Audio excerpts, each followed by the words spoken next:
บอกว่า12 ค่ำเดือน4 วันจันทร์เข้า5 ที่3เท่าแก่เตรียมพร้อมมาฉลองมื้อวันแต่งงานเพื่อนฝูงญาติมิตรลูกหลานก็เตรียมพร้อมในงานจันดาจดหมา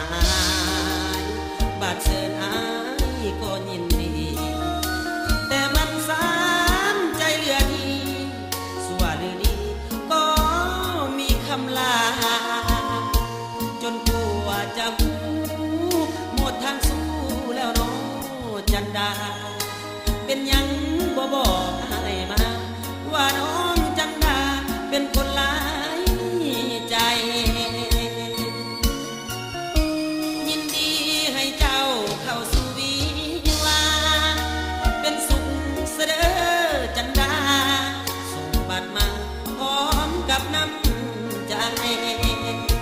ร่วมกับเศรษฐีคงจะมีบ้านเรือนหลังใหญ่บ้านนาน้องจึงลืมไหลลืมคันไทยหลังไว้บ้านเฮา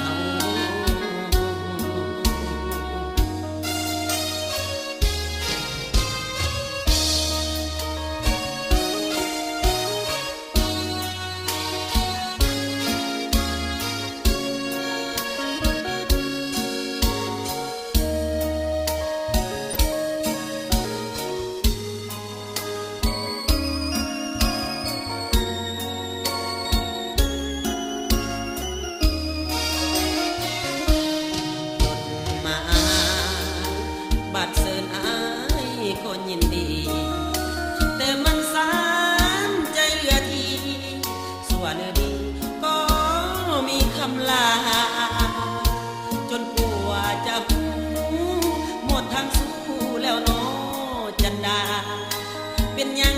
บ่บอกอายมาว่าน้องจันดาเป็นคนหลายใจยินดีให้เจ้าเข้าสู่วิวาเป็นสุขเสด็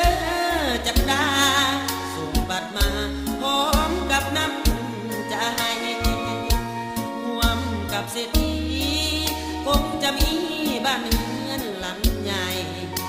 บ้านนาน้องจึงลืมไหล